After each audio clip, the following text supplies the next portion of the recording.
ही ठिणगी पडली आहे, काळजी करू नका।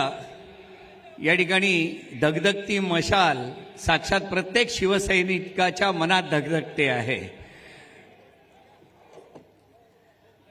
वर्सोवा विधानसभेच्या वतीने या ठिकाणी क्रिकेट सामन्यांचं आयोजन करण्यात आलं होतं। आंतरशाखा क्रिकेट, अच्छा ओके सॉरी,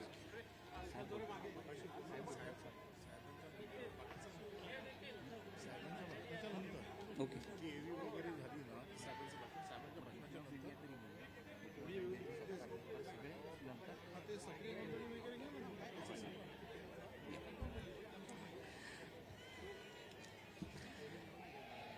मी विनंती करतो साईनाथ दुर्गे यांना